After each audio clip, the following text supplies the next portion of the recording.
This is me attempting to sleep in a redwood tree. Hey, I'm currently in a redwood tree. There's coyotes everywhere, so I can barricade this wall with sticks. I have no supplies, but I am safe. Why am I doing this? To speak to this man.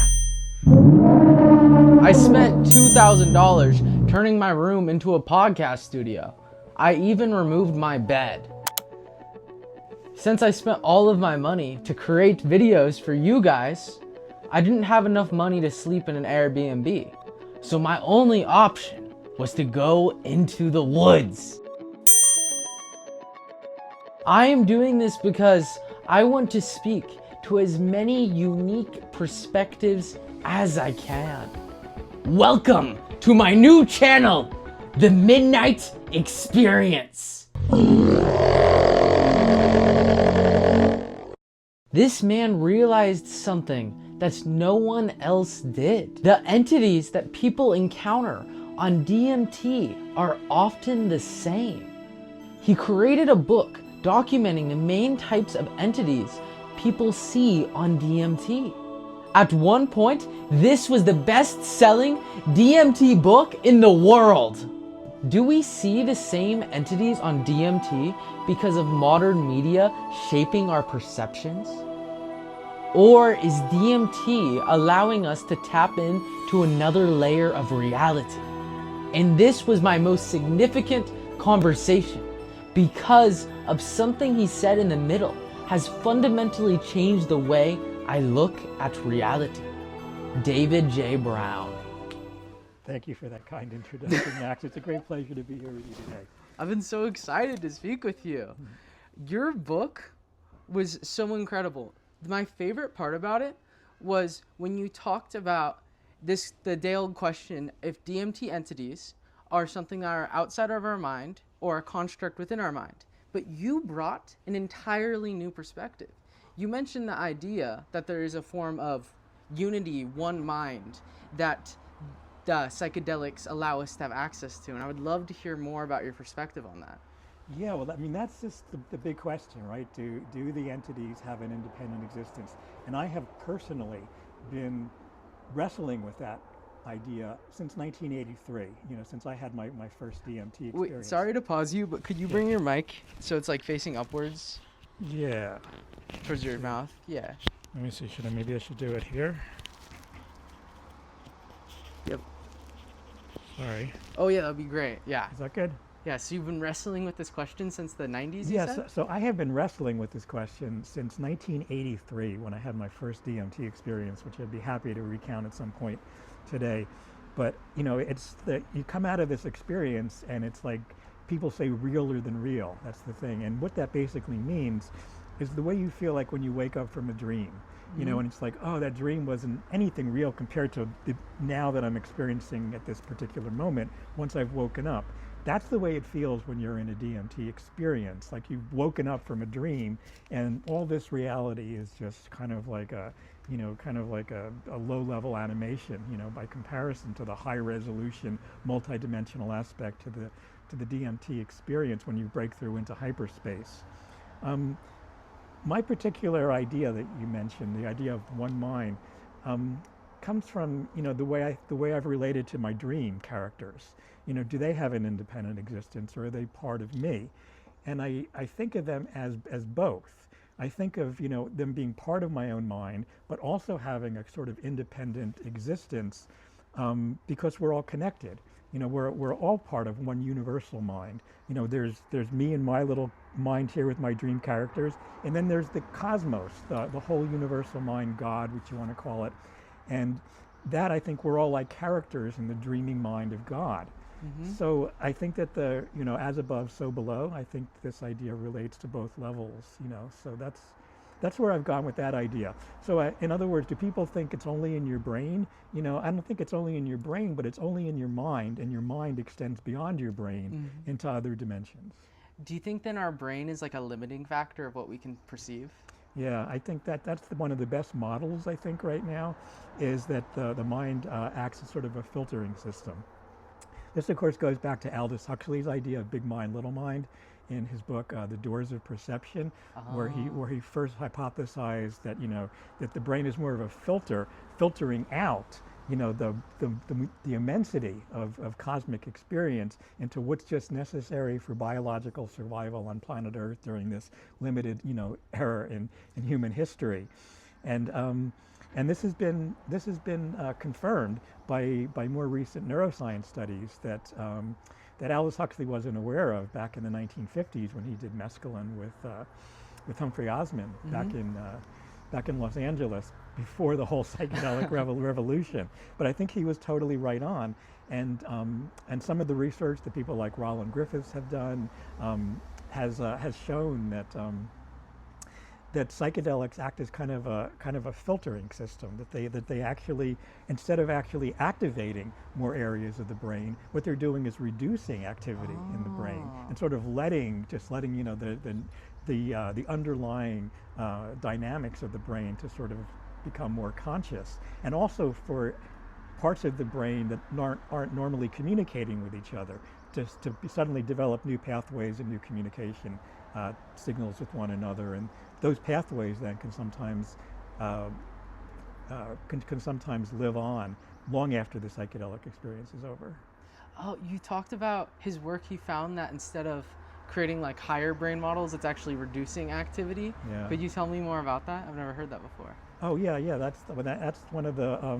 Just look up the latest psilocybin MRI research where they'll actually show diagrams of brain activity, and you can see, people kind of expected for the longest time that, on a psychedelic, that all these areas of the brain were going to be lighting up, and in fact there's reduced activity.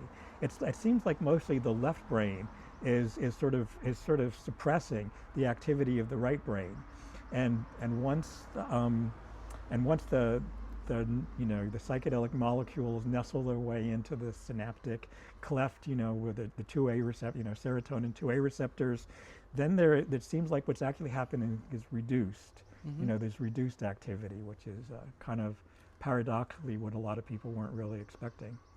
That's so fascinating. So psychedelics may be like opening up this new realm. It makes a lot of sense to me. I was talking to John Chavez, and there was a study in the 80s where they gave people LSD, and they were able to identify magnetic fields versus the participants that weren't given LSD. So he's looking to redo this study soon.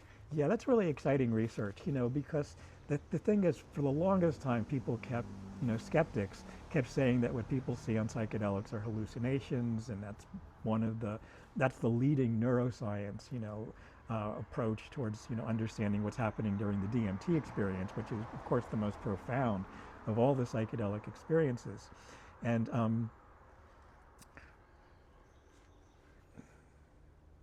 forgot where I was going with that, I'm sorry. No worries. I'm going to put my phone on airplane mode real quick, just in case if someone calls me, it doesn't disrupt our conversation. What was the question that I sort of spaced out on? We were talking about how in the 80s they did... So the idea that that people are seeing hallucinations is sort of the primary model. And I think we're discovering more and more that really what it's doing is it's allowing you to tune into aspects of reality that are really there. I mean, when people see auras, electromagnetic fields around people, when people can sense, psychic vibrations or telepathy or any of these things, I think that these are real perceptions that we're normally tuning out. And the psychedelic allows us to tune into these other perceptions of reality, including the DMT space, which I suspect is a real space. Definitely. I wish there was a way that we could test the DMT space, like get more accurate data, like almost put some form of camera in there so we could actually measure it. Yeah, hopefully one day we will be able to do that. I mean, I'm sure you're aware of Danny Goler's research with the red laser, when you shine a red laser. Are you familiar? I haven't heard of that. No. Okay, we have to look into this. he has this whole idea where you shine a red laser on a wall for a certain frequency. And when you look at the red laser on DMT, he says everybody sees the same code. There's some kind of computer code or hieroglyphics that are present inside the red laser light. And he's repeated this, I don't know, hundreds of times with different people, and they've gotten consistent results. I haven't tried it, but I think it's the first step towards being able to kind of objectively, objectively measure in some way that there's a reality to this, and it's not just a hallucination. I mean, the other thing is that people see the same entities. I mean, what's up with that? I mean, that was the right. I mean, that was the whole impetus behind us doing our book, the illustrated field guide, because there's about 25 basic entities that people report. The mantis entity, the jesters, the gray aliens, and these different things. And and why is that? I mean, if they're really just hallucinations, you'd think they'd be a lot more personal. And yet people keep encountering these same entities.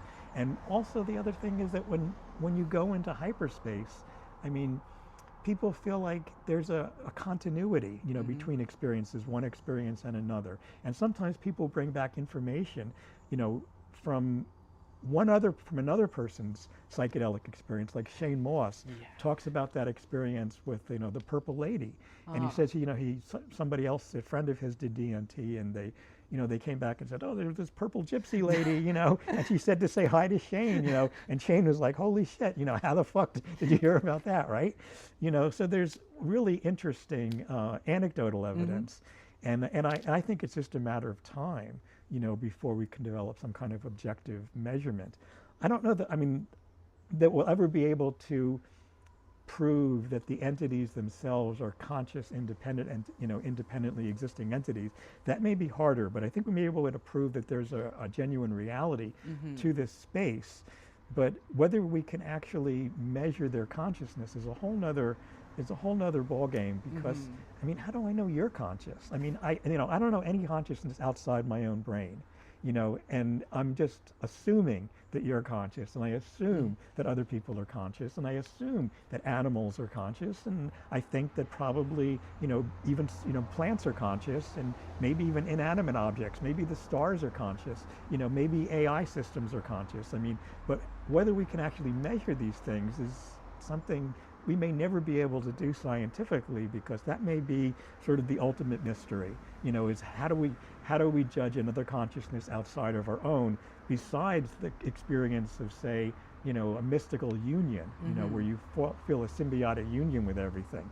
That's one way of personally experiencing, consciousness beyond your own brain. But in terms of being able to scientifically measure whether these entities are conscious, that may be very, very difficult, very difficult to do.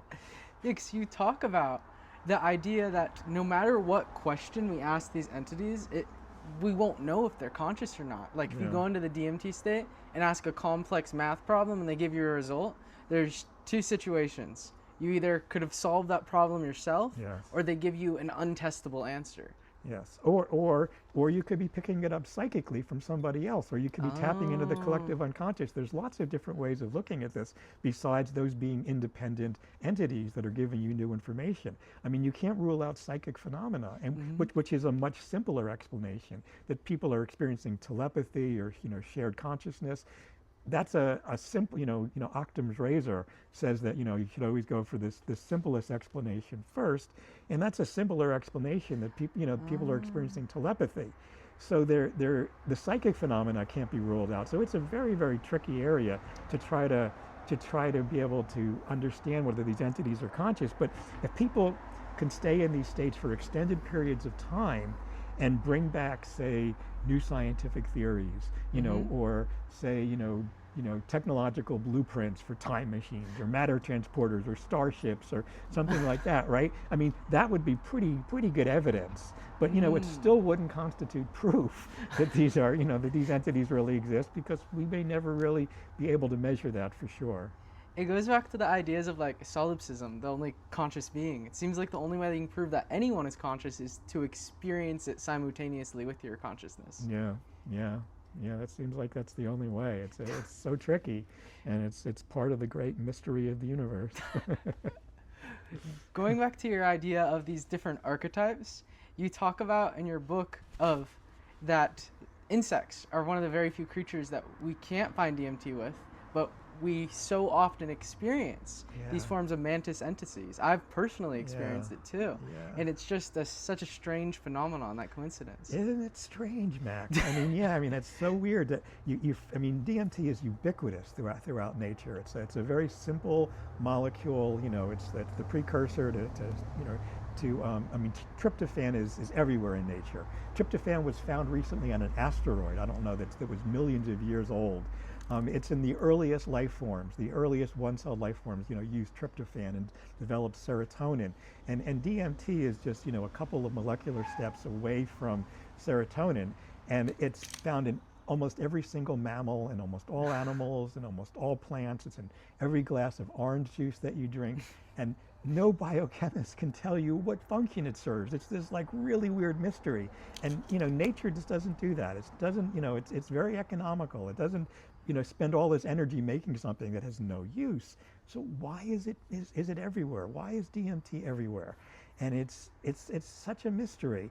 But we know that it escalates in rat brains after when they have cardiac arrest.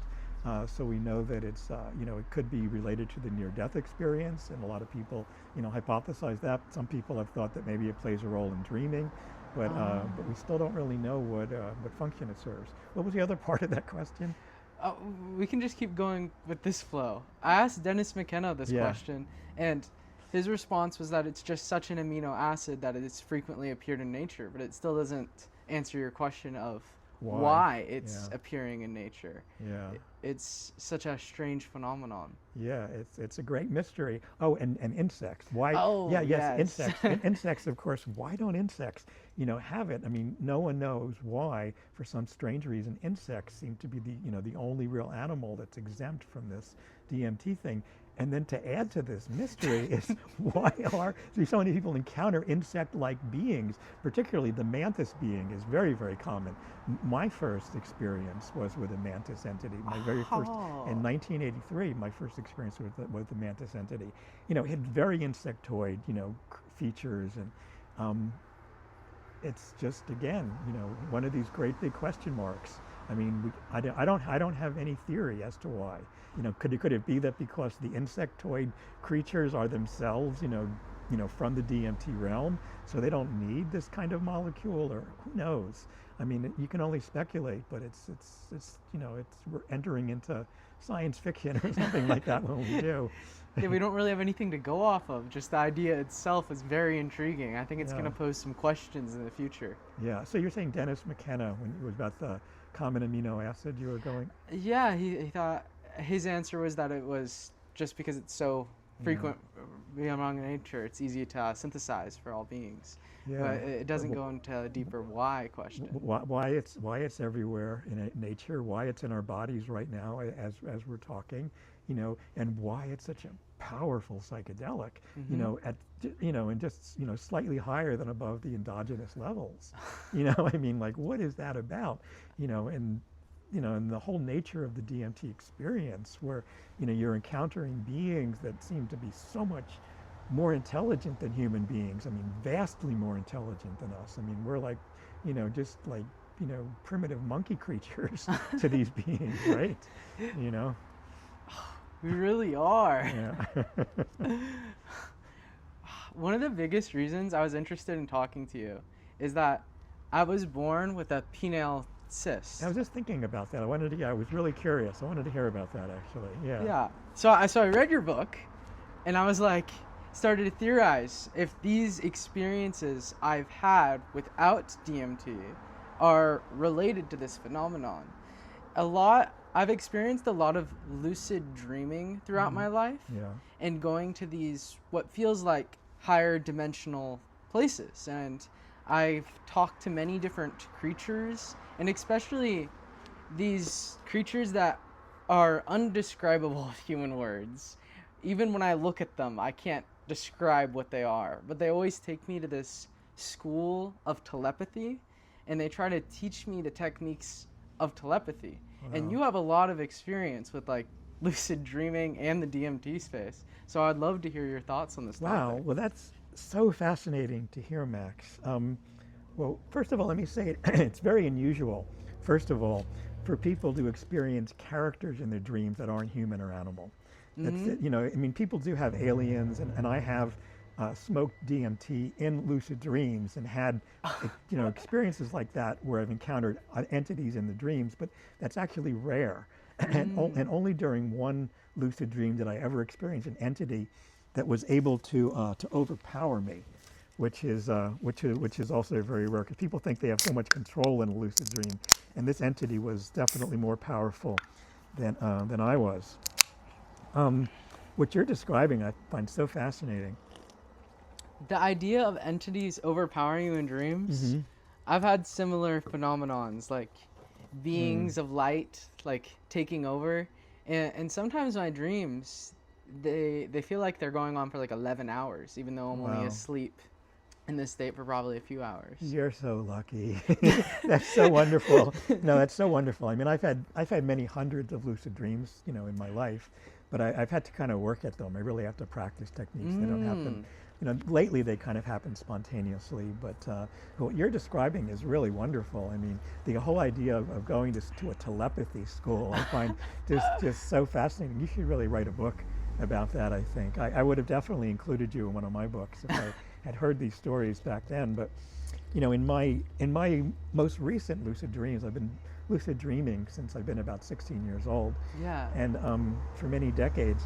And I've gone through, you know, all kinds of different stages with it. You know, wait till that passes. I've gone through all different stages with my lucid dreaming. And, you know, at first, of course, it was all just this, like, exploring fantasies, flying a lot, you know, and sex with anyone you want, and, you know, all that kind of stuff. That was like the first maybe 100 lucid dreams, right? And then after that, it became, you know, more interested in just talking to the characters, you know, really getting into in-depth philosophical conversations with the dream characters, and then I went from there to sort of talking to like wise, you know, I meet the wise beings, you know, there were like these different types of characters that seem to be able to, you know more about me than I know myself, kind of like the DMT entities. And then from there I went to talking to the dream itself, skipping all the characters, skipping the environment, and just looking up at the sky and just talking to the dream. And I would talk directly to the dreaming mind. The mind, you know, it's like, you know, anybody who's had lucid dreams knows that you're not completely in control. You can influence where you go. You can influence what happens to a certain extent, but you're not in control of, you know, the complete environment and every little detail. There is some other intelligence that's doing this, and you can communicate with that intelligence the same way you communicate with, you know, it's like the same thing with the DMT experience. I went from talking to the entities to just talking to the molecule itself, or the spirit of the DMT itself, which is like behind the curtain, you know, behind everything. It's like there's this mind, mysterious mind. I still don't know what it is, but there's a higher mind that I can communicate with in the DMT realm and in lucid dreaming experiences. And then beyond that, now in my more recent lucid dreams, what I mostly do now is I teach other dream characters how to lucid dream. I'm like, I tell, you know, at first when I started doing this, I would tell them, you know, we're just in a dream right now. This is just a dream. And first they used to deny it, and they would they would try to pull me down if I'd say, no, I'll show you here. Look, I can fly. And they would be like trying to pull me down, like, no, don't do that, you know. Or they were really resistant to this idea for some reason. And over the decades, they've changed. You know, there's some aspect maybe to my own, there are aspects of my personality, or I don't know what, but they've slowly acclimated to the idea, and a lot of them are like, yeah, we know this is a dream, and you know, and I'll show them you can fly, and I'm like, oh really? And we all like fly together. Or I'll show, look, you can go through walls, you know, look, you can just put your arm through the wall, and you know, and you can create things with your mind, you can make things happen. So I become sort of a teacher in this realm for the other characters, and I haven't had the experience, but a friend told me that they had an experience where they were in a lucid dream, and they felt like they had gone to a realm where every character knew it was a dream. It was like everyone there all knew it was a dream. and they were all able to create with their minds and all existing in Really? some kind of like heavenly bliss of some kind, you know, and that could be like a real realm. That could be like what we're evolving towards, I think, is something like that, where everybody understands, because I think this is the same thing. I think we're in a dream right now. You know, it's a very solid, persistent, you know, dream that doesn't go away when we stop thinking about it. But it's still there. But I think on a ultimate level, it's just made up of mind. I think the universe is composed of consciousness. So I think all this is really just, you know, the outside of our own mind. And I think eventually we're all going to wake up into this. And eventually it'll become like living in a lucid dream. And I think you'll eventually be living in a reality where everyone is living in a lucid dream. And I think that's where the, you know, the omega point, the singularity, you know, the transcendental object at the end of time, all the different words people have used for this like ultimate state that humanity is evolving towards. That's what I think it is, where everybody understands we're living in a lucid dream and is able to participate in this great, you know, living imagination. How do you think that's going to happen? Like a technological revolution, or the Yeah. I think a technological revolution is what does it. I think we're you know, clearly now through artificial intelligence, through nanotechnology, through advanced robotics, all these type of things are you know, eventually, you know, brain implants. You know, our own consciousness is going to keep expanding through that. But I think it's ultimately kind of an illusion, the technology. I think it's going to happen through technology. But this is what I've learned from lucid dreaming, is that, you know, at first, a lot of people can't fly right away in a lucid dream. They kind of need a prop. They need like a little flying machine. So they kind of like say, oh, I want to, like a little bicycle with wings or something, you know, that flaps up and down. And people start developing technologies in their dreams to help them lucid, you know, to help them fly in the dream. I think it's the same thing on this level as what's happening. I think it's all our minds. I think ultimately we'll just be able to create from our minds. But we need props first. And props are kind of like the training wheels or the stepping stones, you know, to be able to help us, you know, finally tap into, you know, the true reality that we are living in some kind of collective imagination or collective consciousness or the living mind of God or whatever. That's fascinating that this reality itself, we might be able to like conjure and manipulate it if we're able to tap into this deeper thing. Yeah.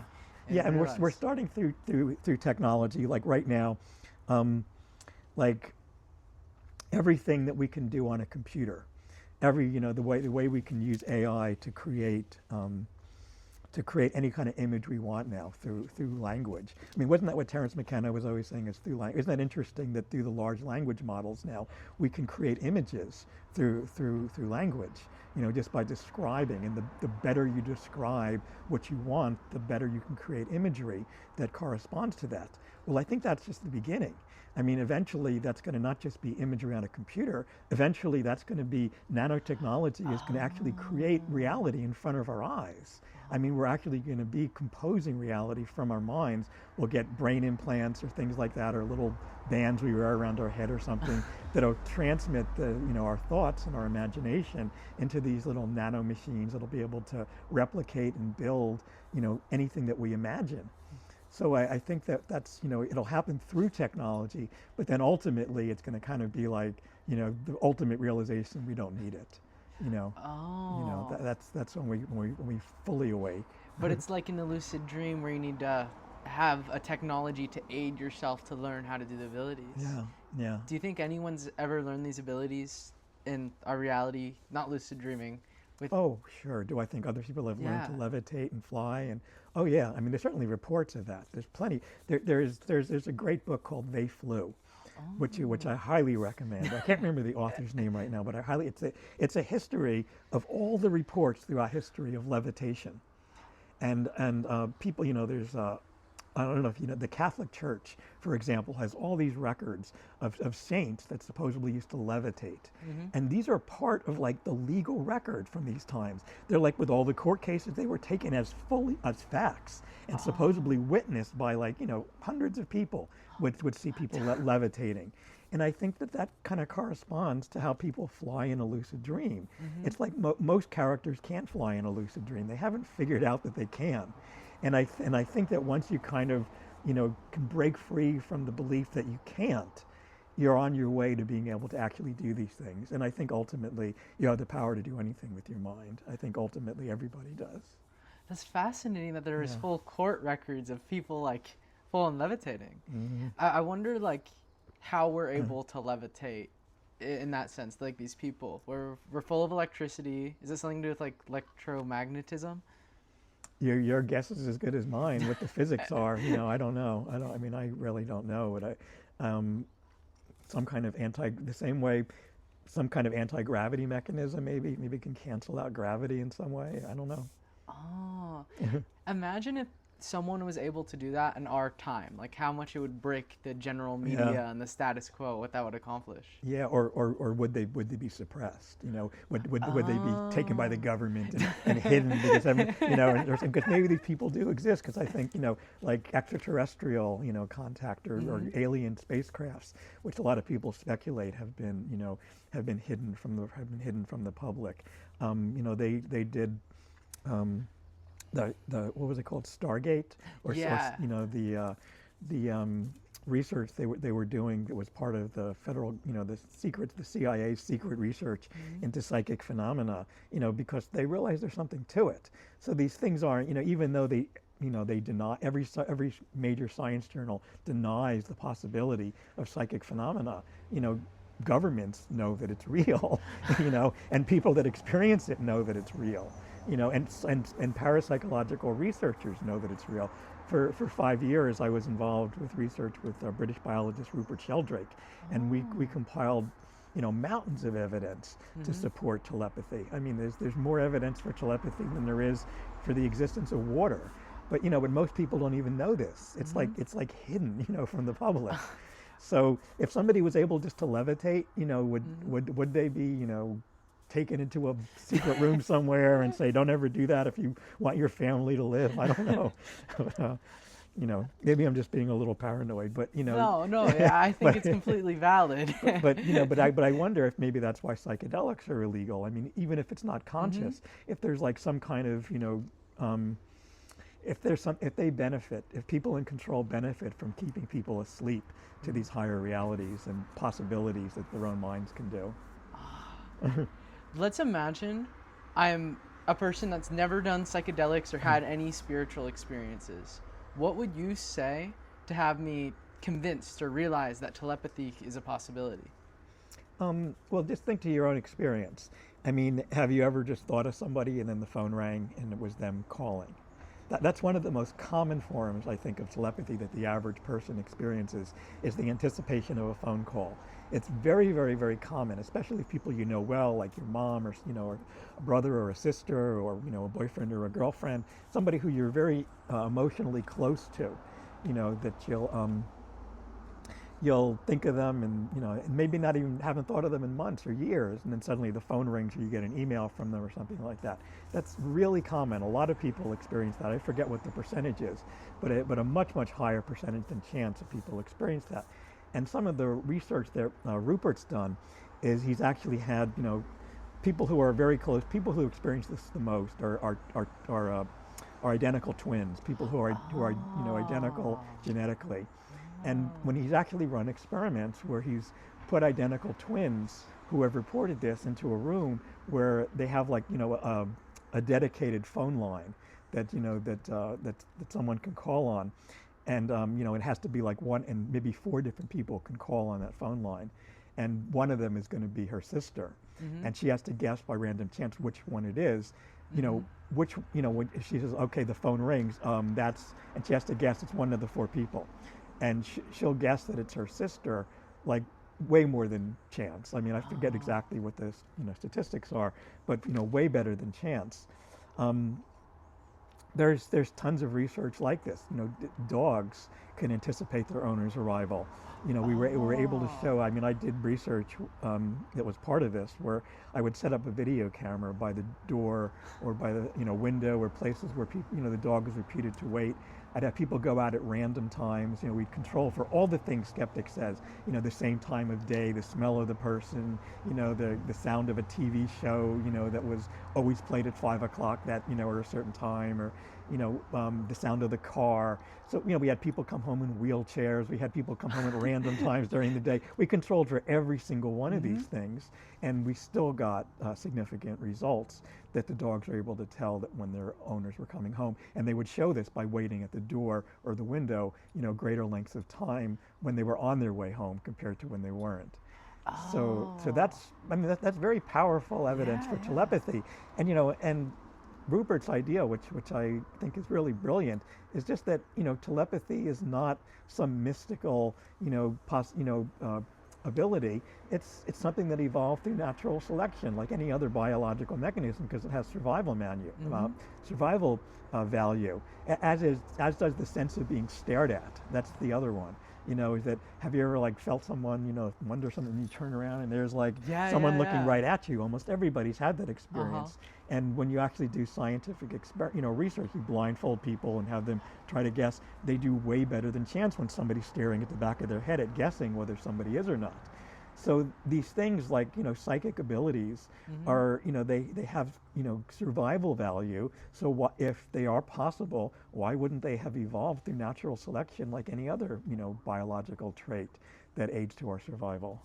Of course, you bring up some really good points of the possibility of telepathy, and you mentioned that you think telepathy is more provable than water.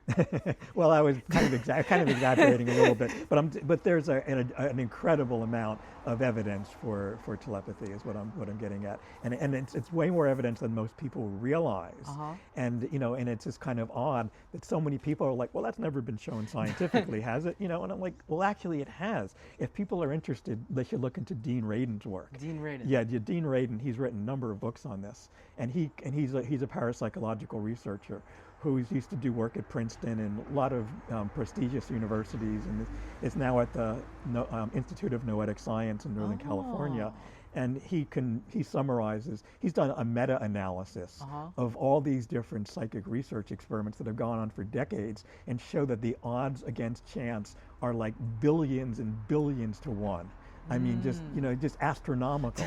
And it'd be pretty hard to look at this evidence and deny it. So you don't need to have the experience yourself to just be able to read science and look at it. I mean, the evidence is there.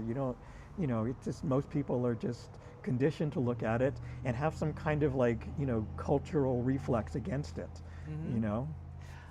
There's so much evidence that you're saying, and same with psychedelic experiences in such profound states.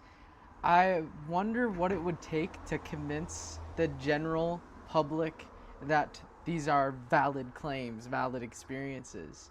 It seems very much like a social stigma. Yeah, well, for most of my life, and one of the things that my books and my work have really been about, is about trying to educate people about psychedelics, because for the longest time they have been by the mainstream media, they have been ridiculed, they have been ignored, it's been criminalized, they make fun of it in jokes, they don't take it seriously. And in recent years they have. There was this ban on psychedelic research. You couldn't even do it in laboratories from 1972 to 1990. I wrote the first scientific American article on psychedelic research in 2007, 2008. Yeah. Since the research back in the 1970s. I wrote the first one about the new psychedelic science research. And that was just when it was starting to come out in journals like Nature, and there was starting to just be an inkling of it. Since then, there has been just this crazy renaissance where it's suddenly every major university now has psychedelic research. Not only that, they have psychedelic centers, like Johns Hopkins has a whole center. Many universities now do it. At the Imperial College in London, they're doing incredible research. At Berkeley, there's just almost everywhere they're doing amazing psychedelic research right now, because there's so much potential as a treatment for mental health disorders. But so the cultural climate is definitely changing right now. There's a huge dramatic shift that's gone on since around 2000, 2008. And now universities take it seriously. Every major magazine now has, when I queried Rolling Stone back in 2007, would you be interested in an article on the psychedelic research that's going on that was just starting, they were like, no, we would never, our editor says we would never do that. Now, I saw a bunch of articles recently by Rolling Stone. I mean, it's like everywhere. It's in Cosmopolitan magazine, it's in the Ladies' Home Journal, it's in, Good Housekeeping. I mean, it's like everywhere. It's become part of mainstream culture now. And I think that this is really, really important, because that I think the most valuable thing that psychedelics have to offer is, I mean, it's wonderful that they can help treat, PTSD and obsessive compulsive disorder and, and addiction problems and all these mental health problems. I think that's just so fantastic. But the real golden, key as to why psychedelics are important is because they raise ecological awareness. And there's nothing more important right now than raising ecological awareness. We're in an environmental crisis right now, and we're going to be extinct as a species in just a few decades if we don't turn this around and develop some way to stop global warming. So so many people are just immune to this, don't even still deny it. They don't even understand, and just ignore. If they don't deny it, they ignore it. And it's like the thing that really turns people into environmentalists is a really profound psychedelic experience. Really? Because the boundaries between you and the environment, they blur. Or blur, they disappear, between you and the environment. You become the environment. So you become acutely insensitive to the environment. And and you realize that what you're doing to the environment, you're doing to yourself. And that's just so important, I think, for people right now to understand, because we have so little time left, and many environmentalists, attribute their awakening to psychedelic experiences. I edited a whole journal for MAPS, the Multidisciplinary Association for Psychedelic Studies, a couple years ago, about psychedelics and ecology. Anybody can look it up. It's on their website if you want to read more about this. But but I think that's the single most important reason why that there's a psychedelic renaissance right now, because I think that our DNA, our genetic intelligence, is in communication with the biosphere, and the biosphere sends these signals out. They're basically, like plant hormones is what they are, and they raise our consciousness. I mean, isn't it interesting that magic mushrooms tend to grow in areas where humans disturb the environment? They grow where they pave roads into the forest, things like that. That's where these mushrooms proliferate. And then when humans use them, then they become more sensitive to taking care of the environment. I mean, can that just be a coincidence? I mean, it's I think it's nature's way of trying to educate the human species so that we don't, destroy the biosphere, and realize that we're an intricate part of it, and be able to contribute to it in a sustainable way. Psychedelics are single-handedly going to save humanity by giving us more empathy for the environment and each other, and to look into future possibilities of technology and how to be one with one another. Yeah, I mean, it sounds like a cliche, I know, but that's been my idea for a long time. I mean, I know it's a little bit naive, because it's not like everybody who does psychedelic becomes a good person. I mean, it's a non-specific brain amplifier in many ways, and it can amplify whatever's there. So I mean, there's certainly sociopaths and serial killers, and I mean, it's not like that hasn't happened with people who have done psychedelics. It's rare. Most people who do psychedelics tend to be mentally healthier than the average population, and some people far more so, and some of the most brilliant minds, obviously. But there is, also, when some mentally unhealthy people do it, it can amplify sometimes, negative mental health symptoms. And so it's a double-edged sword. It wouldn't be a powerful medicine if it didn't have the ability to harm as well as heal, right? And that's why it has to be done in the right circumstances, in the right set and setting, with people who understand it. To educate yourself first with a psychotherapist, or with a doctor, or a shaman, or a healer, or something that people can be able to turn to if things get dark. I've heard of stories of people becoming schizophrenic or psychotic or even really depressed after psychedelic experiences. But you talked about becoming a sociopath. Do you No, not becoming. but somebody, more amplifying if it. somebody is a sociopath and they do a psychedelic, it's not necessarily going to heal them, is what I'm saying. Yeah. You know, is what I'm saying. And it may even amplify some of the symptoms. You know. I wonder. I how... don't think it makes people Okay. sociopaths. No. Yeah, it just reveals what's already Yeah, there. no, that's a There's a great book called I think it's called Sociopath is the name of the book. I can't remember the author's name, but it's written by a woman who is a sociopath. And sociopath doesn't mean criminal, by the way, and it doesn't mean evil. Yeah. It means somebody who has lack of empathy. And it's a genetic disorder. It's something that people are born with. And it's a whole spectrum, just like a lot of mental disorders. And there are many sociopaths walking among us who you don't know. They hide it. They just don't want people to know that they don't feel guilt or embarrassment or other kind of feelings like that. And it gives them kind of an edge in social situations, which is why many of them do become criminals, you know, but not all of them, and only a small percentage. Many also become politicians. many become, business entrepreneurs because they have this edge because, people who feel empathy have,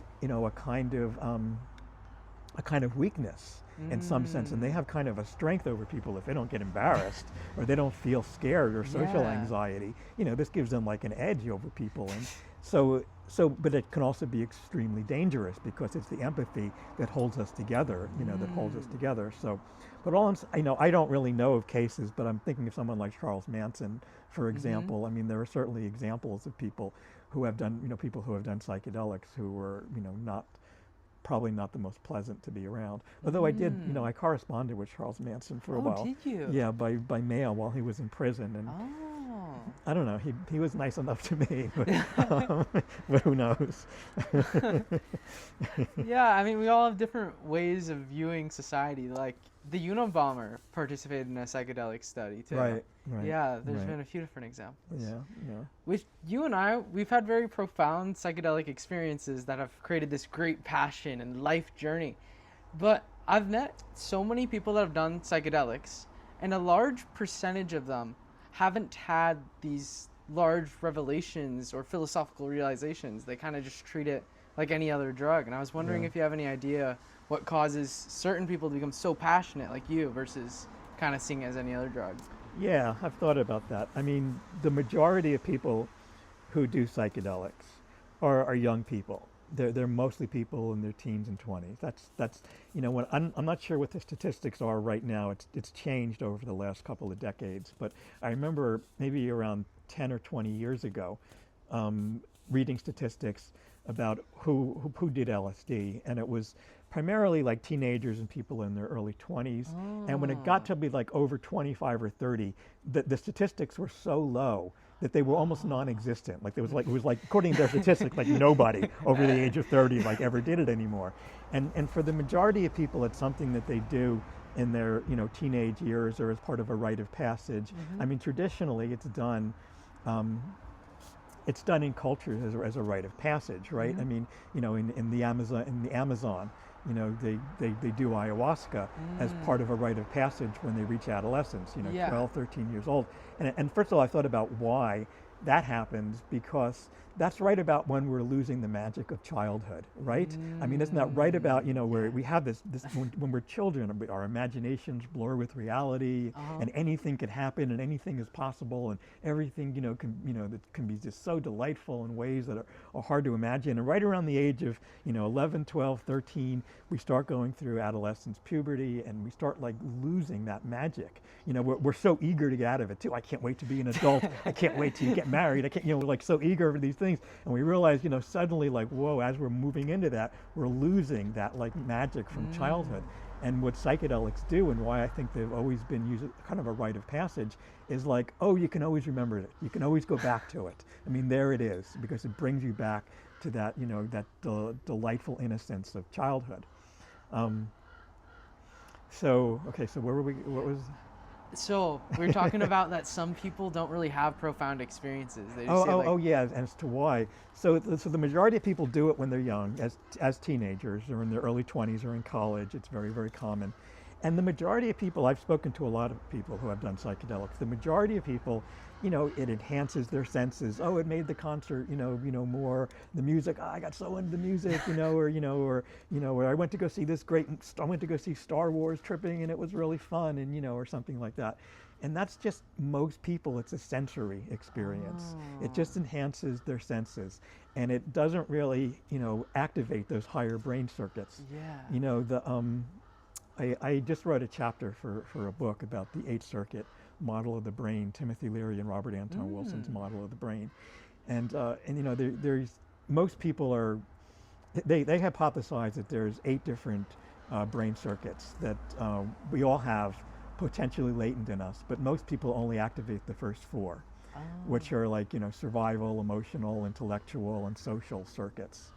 And then there's these like higher brain circuits, which are like, bliss and like transcendence and like, neurogenetic consciousness and like atomic consciousness and like, cosmic consciousness and like, connections with the biosphere and, connections with other people and telepathy and, and spiritual experiences and mystical experiences and all that kind of stuff. These are higher brain circuits that's lying dormant. And with psychedelics, cannabis and psychedelics, what they do is they activate those brain circuits. There's other ways to activate them too, like through like meditation or through fasting or, lucid dreaming. I mean, there's other ways besides these, but they're mostly these plant, alkaloids that do it. And most people, only activate the first 4 circuits, and then sometimes they activate, like the 5th circuit, which is just like, the beginning of sensory kind of like enhancement and realizing that your body is not just for survival. It has like this ability to experience pleasure and like, whoa, like there's all these things your body can do, like you just didn't even realize. Like, you get interested in art and, and you get interested in like dance and, all these things, and wow, not just sex, but like tantric sex and, all these like higher levels of, wow, I'm going to decorate my environment now, and like everything. Like that's just the first stage of it. Yeah. That's just the first stage, and that's probably where most people get to when they do it as a teenager. Yeah. And most people, either for genetic reasons or who knows what the reason, maybe dosage, I don't know. They don't activate those higher levels where they have religious or mystical experiences. I mean, for me, that's, I know I felt so different when I was in high school and I was, doing psychedelics, 16 years old, and I was having full-blown mystical experiences, and I was like reading Alan Watts and like Timothy Leary, at the time, and trying to Ram Dass and trying to understand these experiences, and like really nobody else, one other guy that I became friends with, but really nobody else in my school, they were just like, you're weird, David, and they were,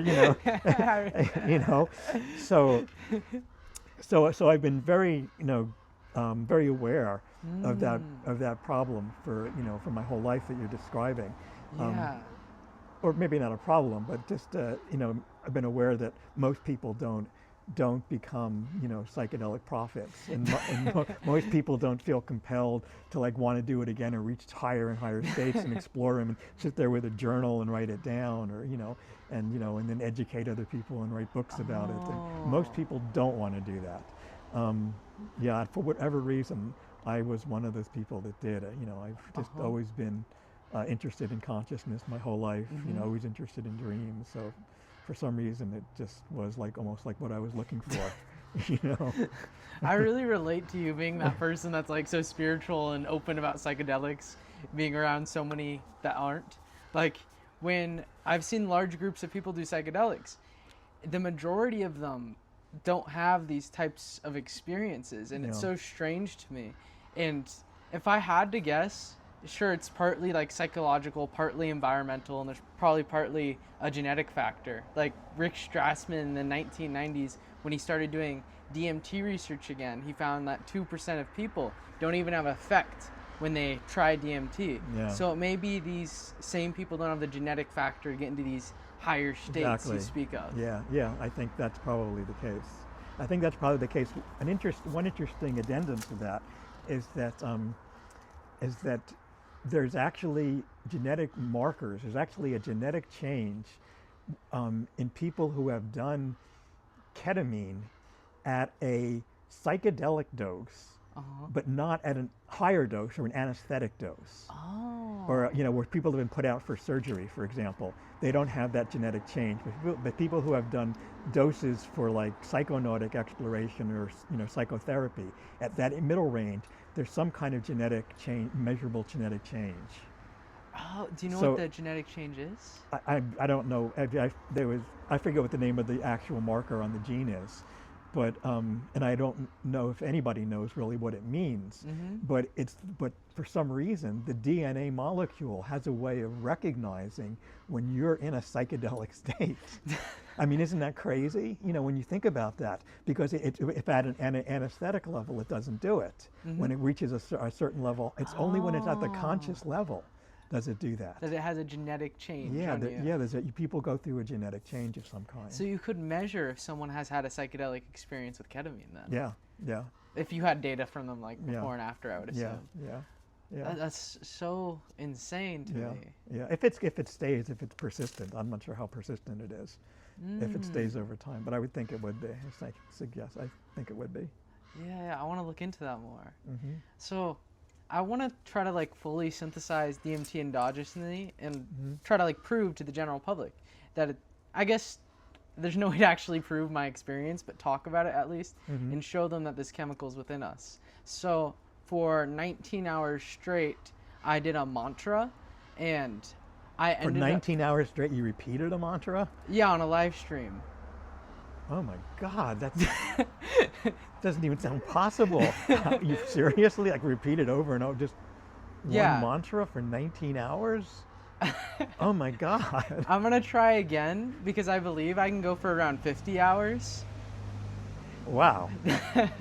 Okay. But so when I did this for 19 hours straight, I was on stream. It just looked like I was sitting there, constantly saying all cosmic knowledge, all cosmic knowledge.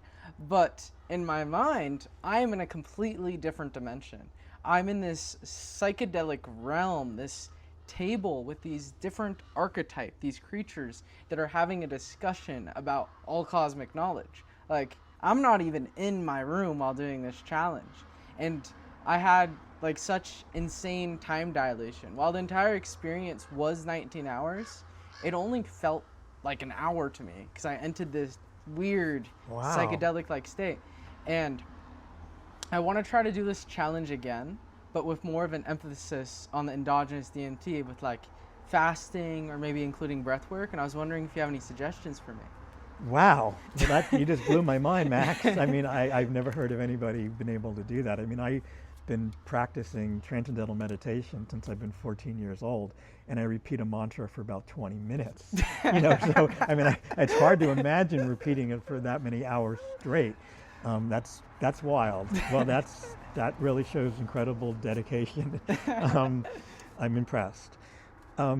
Well, I don't really know that much about how to increase endogenous DMT production. I've certainly seen, I saw a documentary, on how people go to darkness retreats, and I got a book on it too that I've read. When people spend time in darkness, I know, for extended periods of time, days, like with blindfold or in dark rooms, completely light-proof rooms.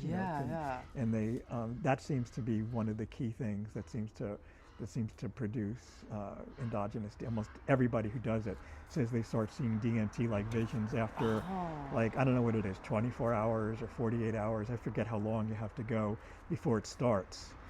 But then you sort of enter into a DMT-like experience, and you got to be very careful coming out of it. When you come out into light, I understand it's like crazy. But I've never done it.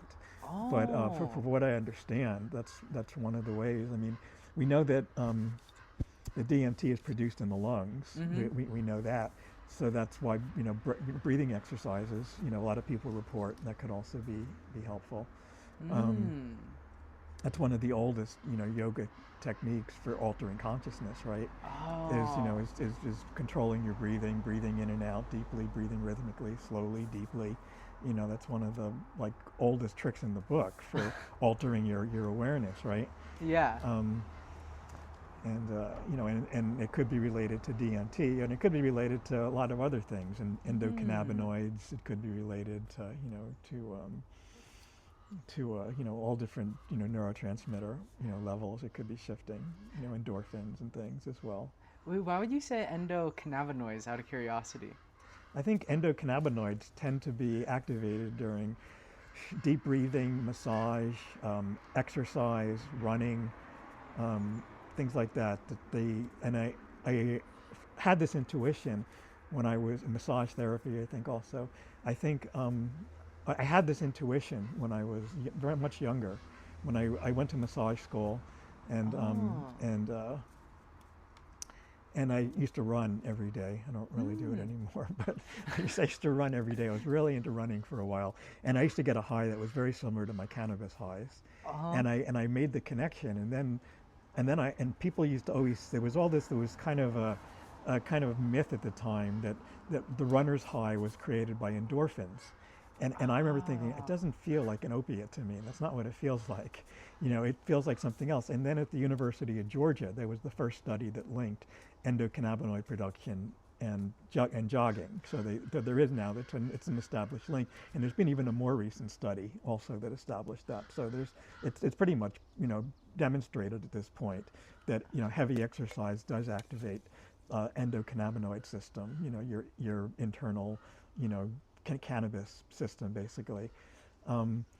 Whether it does with massage therapy is really just my theory, but it feels the same to me. It's like a very similar kind of feeling that I get from a runner's high or from cannabis when I get a deep massage. So I think those are some of the ways to activate what I was talking about before, this, the fifth circuit of the nervous system, according to that 8-circuit model. Mm-hmm. Wait, so the fifth circuit of the nervous system, according to the model, has something to do with endocannabinoids, which can be related to the synthesis of DMT? Not so much DMT, so much as endocannabinoids. The fifth circuit, according to this model, would be activated through endocannabinoid production or through cannabis intake, one or the other. But but that state of consciousness when your cannabinoid receptors are activated. Yeah. So that can be activated, and so I think they can be activated. Not cannabis is the way everybody understands. Because most people have had a cannabis experience, but it could also be activated in the very same state by running, by massage, by tantra, tantric sex, by kind of just like very sensuous kind of activities. Yeah. Anything that sort of puts you in touch with like your body, with like body consciousness for like, as a state of pleasure, I think can activate endocannabinoids. It's very fascinating. A few of my friends are weed smokers, and they quit weed because they got into running. So well, there you go. They're producing it themselves. Yeah, so they're able to activate that same state. Wait, but massage therapy specifically, that's interesting you bring it up. Yeah. So there's something to do with being in touch with your body and activating this fifth circuit? Yeah, I think that's what the fifth circuit does, is it makes you, aware that your body is a pleasure instrument. That your body is not just a machine for survival, which is what the lower circuits all tell you. And they activate this like, wow, now it's like the first time you ever do cannabis, and you just like look around at the world and you go, wow, how long has this been going on? It's like, oh my God, I didn't realize that the universe is like this like amazing light show. And it was like, and it, visually, auditorily, you put on some music and you go, oh wow, I never knew music could sound this good. I never knew there were so many levels to it. I never knew you can hear all these little details to it. It's like, that's the fifth circuit when you realize that your body and someone touches you and you're like, oh, wow, that feels so good. That's the fifth circuit. And it stays dormant in people because it's not necessary for survival.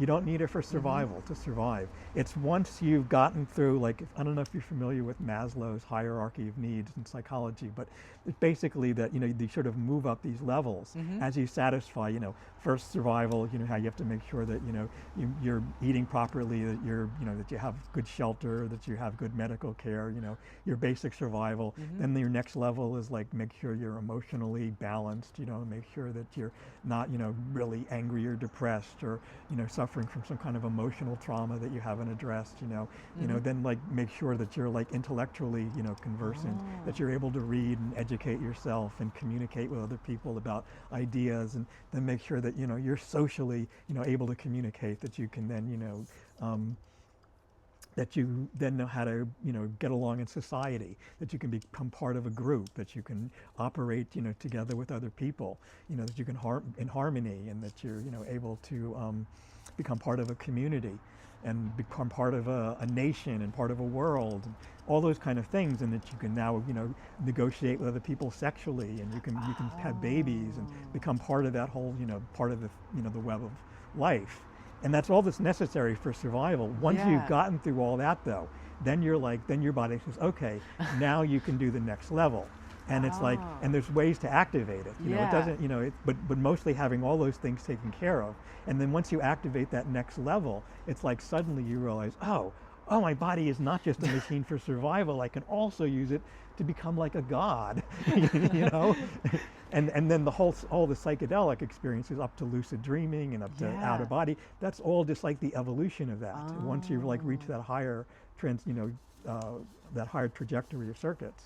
I wonder why we even have these, like, evolutionarily, like, deep in our brain. If we at some point were using them and they got, like, suppressed, or is some higher intelligence kind of designing us? And this is like part of our design that we have, They're all possibilities. No. Do you know about any of the brain networks associated with, like, the higher regions? Associated with what? The higher archetypes, like level 8 of this model. Some of the... Because you talked about endocannabinoids being associated with level 5. Right. And then there was level 6, 7, 8. Do you know any of the other ones? I think it's DMT. Yeah. Okay. I think it's endogenous DMT is probably what it is. Yeah. And probably also, there's probably hundreds of neurotransmitters we haven't even discovered. That's a good point. That we haven't even discovered yet. I mean, when I was in school, I think we knew of there was like 40 neurotransmitters, I think, at the time that we knew of. I think now there's a couple hundred that they've actually been able, but there may be many more hundreds that we haven't been able to identify yet. I mean, we're still at the infancy. We don't, like we just said, we don't even know what DMT even does in the brain, and we found ways to activate the 2A receptor in ways that seem to trigger these experiences that seemed like they were just waiting to be activated, like they were just sitting there, just like waiting for somebody to stick in the key and turn it on, I mean, a lot of people say that DMT is more like a technology than a drug. I like when people say that, like Terrence and Dennis always say that. The greatest technology that we've ever discovered. Yeah, and it seems like all the extended state research is just an extension of that technology right now. It is. Would you say lucid dreaming is similar to DMT? Similar in the sense that it's probably both activating the same circuit in the brain. Yeah. I think it's activating the eighth or the highest circuit, the out of body circuit, the circuit that transcends your physical body. What I would say is like either metaphysical or metaphysiological or something that goes beyond the body. And that's, where your consciousness not right now is like centered in your brain. Yeah. And I think during that state, it becomes centered in the atoms inside your brain. It sort of like has a different center, and you're like then part of the cosmic center, the cosmic brain, the cosmic mind. And I think that lucid dreaming and DMT hyperspace are both aspects of that 8th circuit world, but different realms. I don't think they're the same place. They feel like different realms? Yeah, they feel different. They feel like they're all connected because I think everything's connected. Yeah. Everything's connected, but they feel different to me. in my personal experience, where I went to during my DMT. Let me tell you my first. I want to hear it. I want to hear I it. haven't told you because I think that's important for your experience. Back in 1983, I had an experience that just absolutely changed my life, and I was over a friend's house, and I told him that I was really interested in trying. Remember, nobody really knew in 1983 what DMT was, outside of a small couple hundred people in the psychedelic community and some anthropologists and a few psychopharmacologists. I mean, nobody really knew what it was. It certainly was not in part of the mainstream. And but I had read about it in certain books. This is before even Terence McKenna. This is years before Terence McKenna. Wow.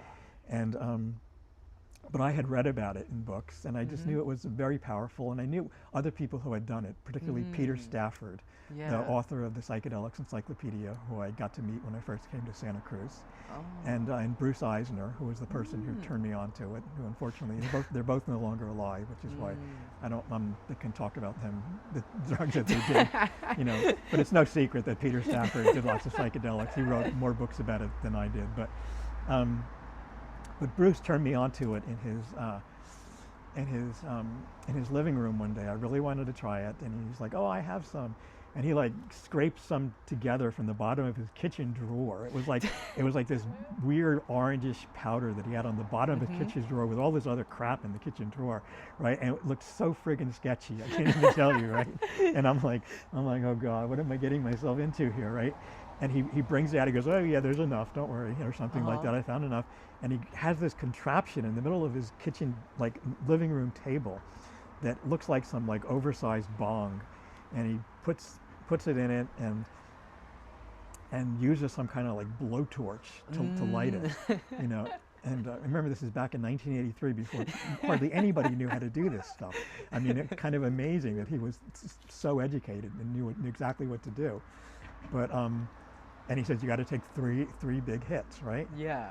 And so I take in the first one, and it's just, of course, burnt plastic, absolutely disgusting, and my lungs just revolted. But as I'm holding it in, within the first 5-10 seconds, it was that quick. I suddenly feel I'm on the peak of an LSD trip, right? It's just suddenly so psychedelic, and I'm like, whoa.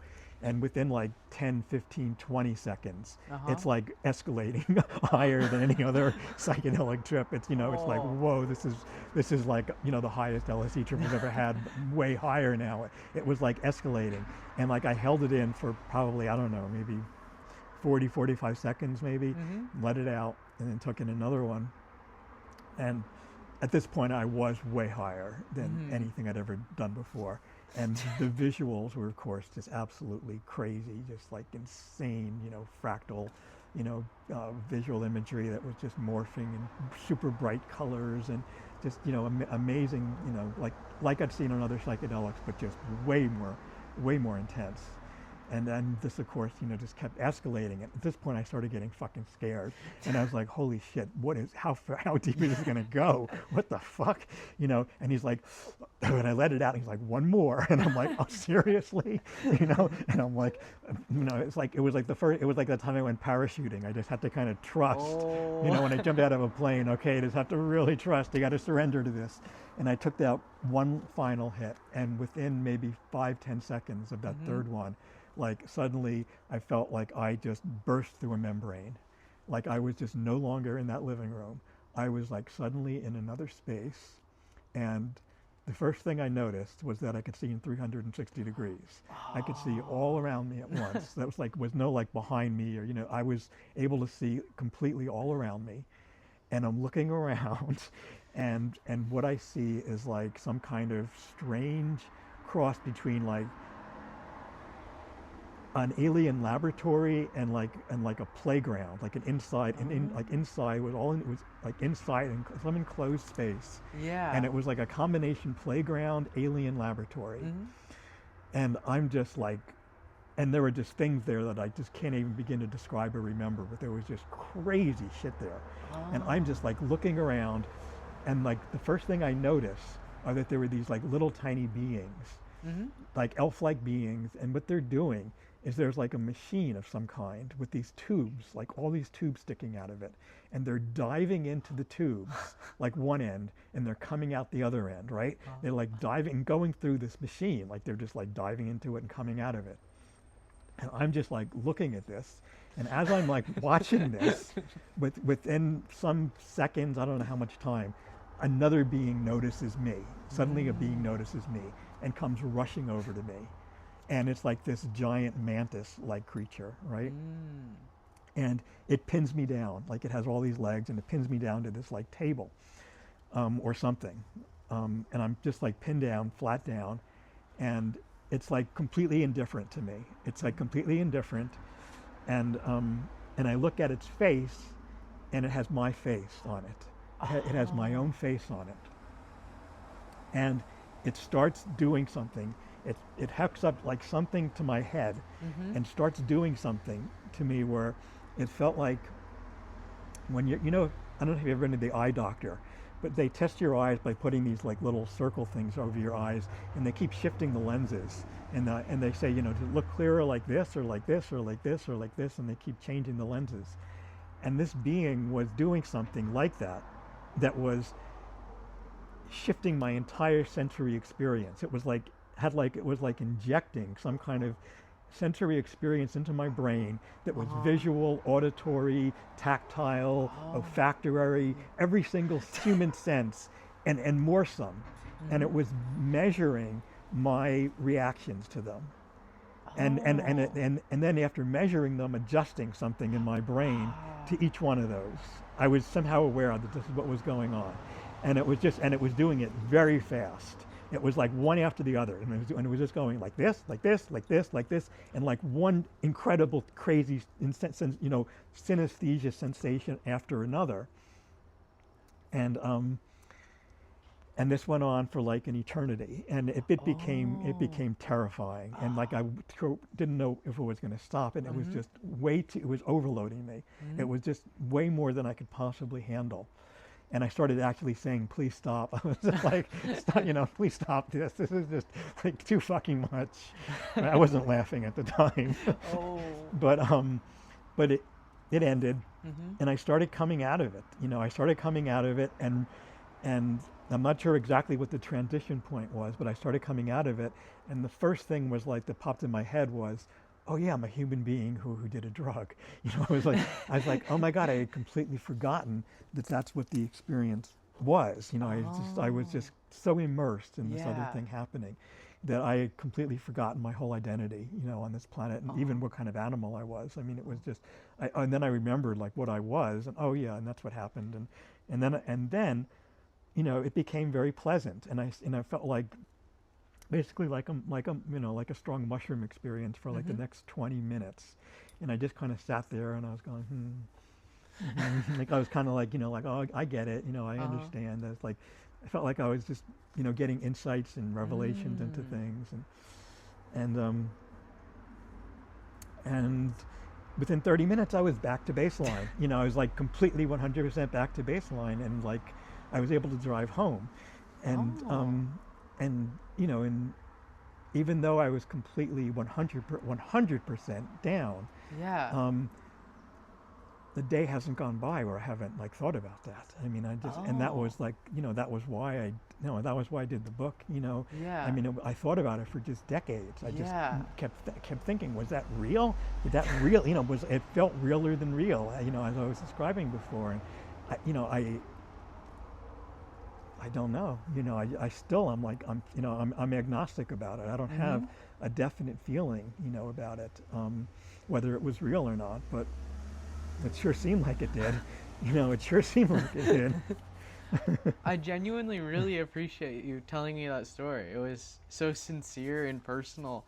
It's the greatest personal story I've heard. Thank you very much. You're welcome. So, that entire experience with the Preventus, like dissecting your mind with your face and having all this synesthesia experiences, were you still like cognitively there perceiving things, or did you lose like full control? Oh, I was still cognitively there. Yeah, I was. Yeah, I mean, I wasn't like, I wasn't delirious, if that's what you mean. No, I was fully lucid. and fully there, and I reflected on it afterwards. At the time, I was doing research at New York University and the University of Southern California. I was doing neuroscience research with animals, Yeah. and I had regrets at the time, because I have great sympathy for animals, and I didn't really fully feel comfortable doing it, but I figured it was for science and it was good, and that was the only way to sort of study the brain at the time, and I sort of justified it for myself in that way. And when I had that experience, and when I saw my own face on it, I felt like it was trying to teach me, this is what it's like, this is what you're doing to those animals. This is what it's like from their point of view. They're terrified, and you're just like, this big indifferent machine, on top of them. And it was like, and it was teaching me. I had another experience years later that really brought that to home, because I had that happen more than once. It happened more than once. Yeah, it happened. It's crazy how it like goes together. Yeah, I had that. Then that happened when I was going to NYU, and I was here in Santa Cruz on vacation, I was actually going to UCSC too. I was actually going to school here at the time. I was taking graduate courses at the time when I did that. But I was really doing the animal research to NYU. That was when I went back there. I wasn't really doing animal research here, but I was doing animal research then when I was at the University of Southern California at USC, and the anesthetic that we used to put the rabbits under, when I would surgically implant what were called cold probes.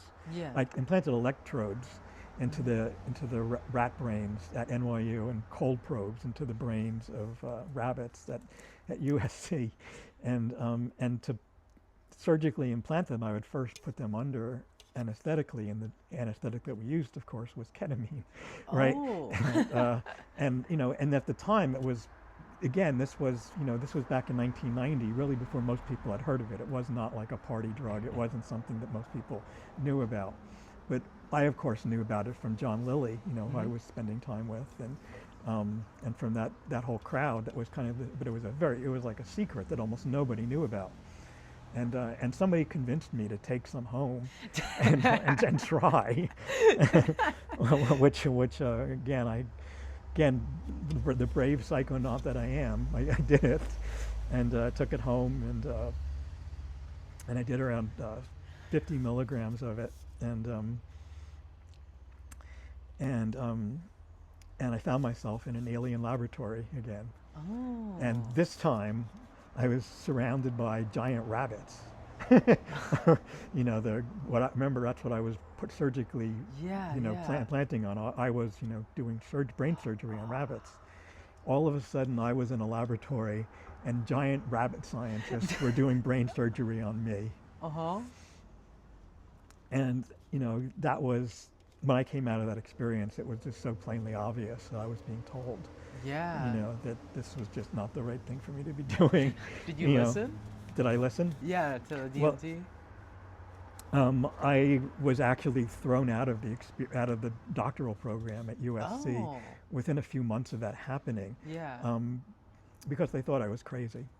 They literally they thought I had mental health problems because I had broken up with a girlfriend before I went into the PhD program, and I was really depressed for the first couple of weeks, right when I started the program, and then when I got better, they and I started getting good grades again.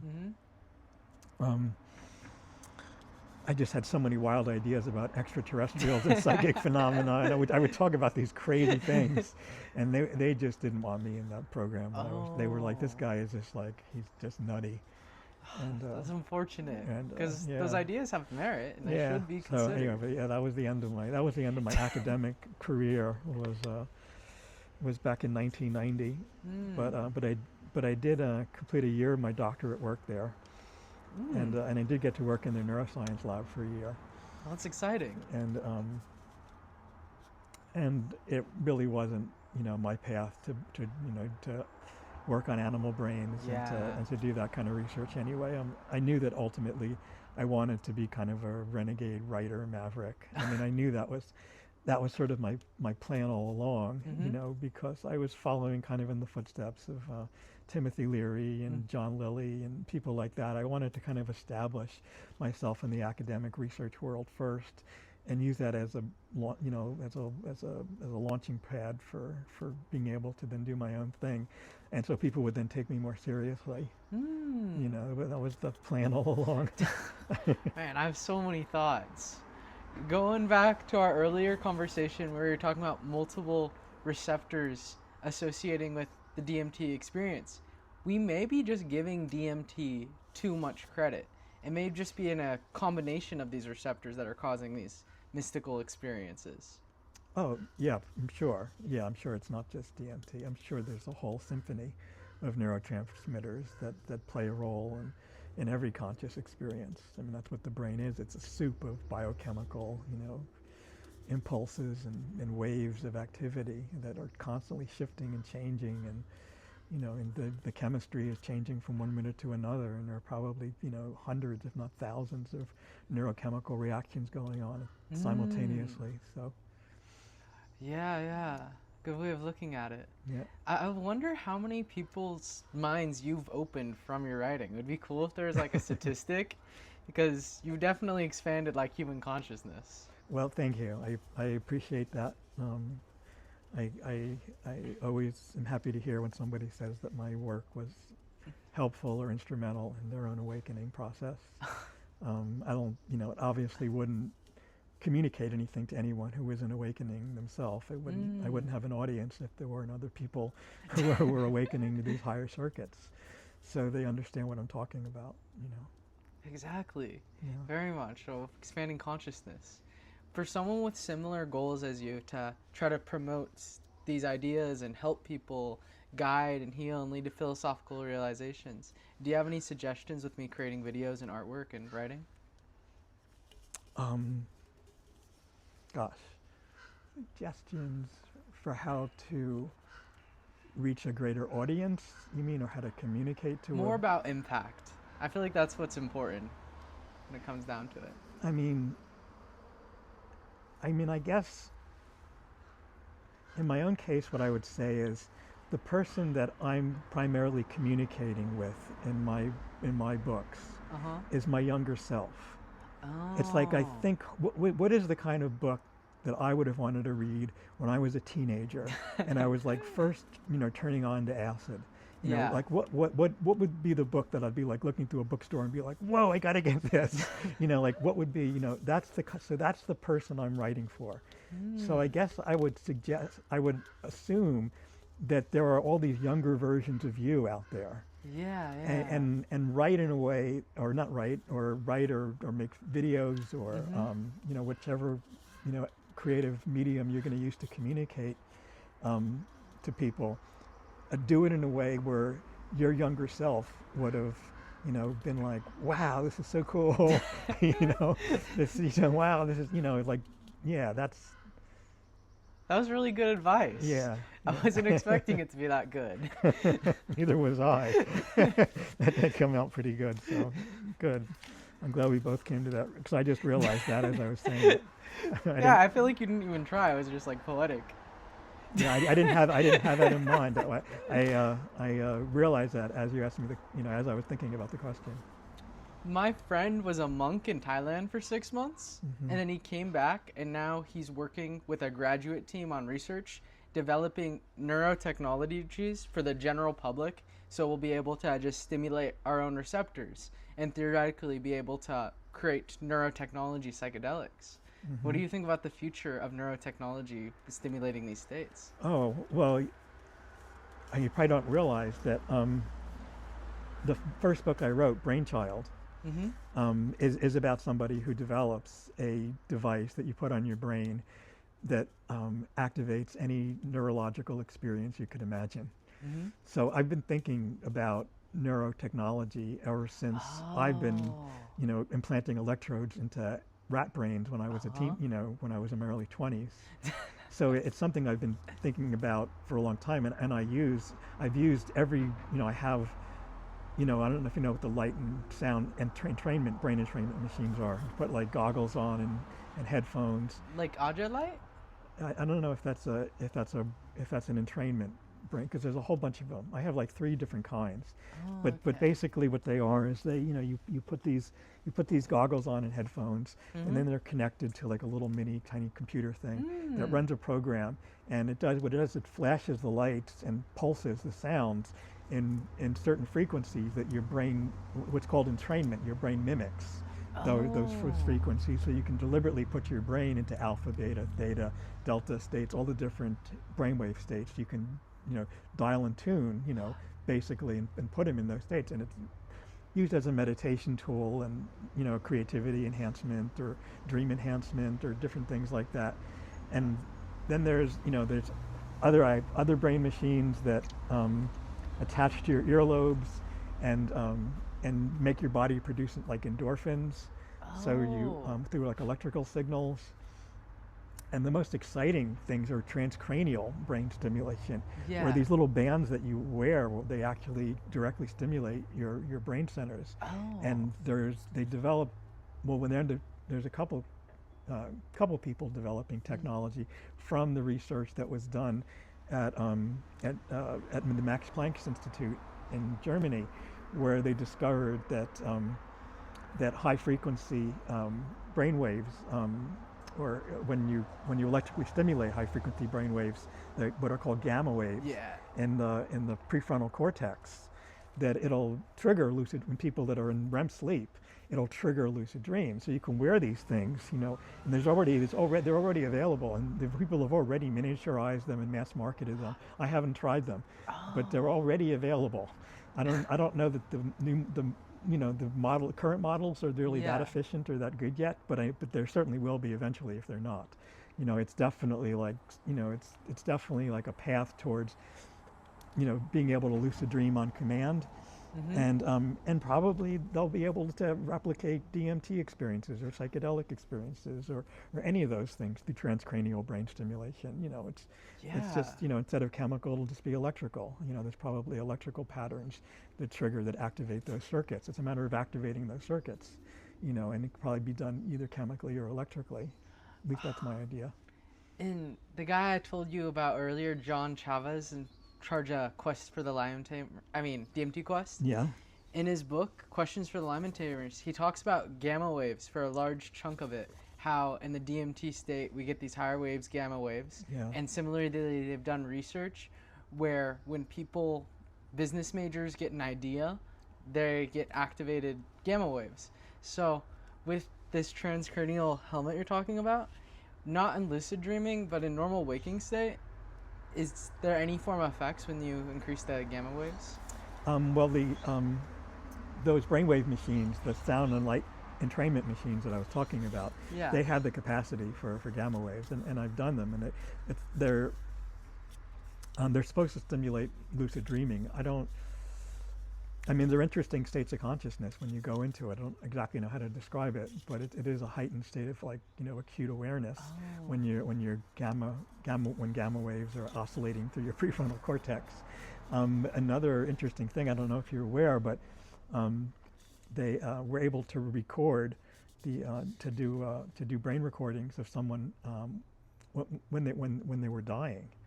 I don't know if you've heard about this, but somebody was having their brain recorded and had a heart attack when they were being recorded, and their brainwave states, and after they died, there was like around like for a certain, I don't remember the time, a couple of minutes after their heart stopped, their brainwave activity increased into gamma wave activity.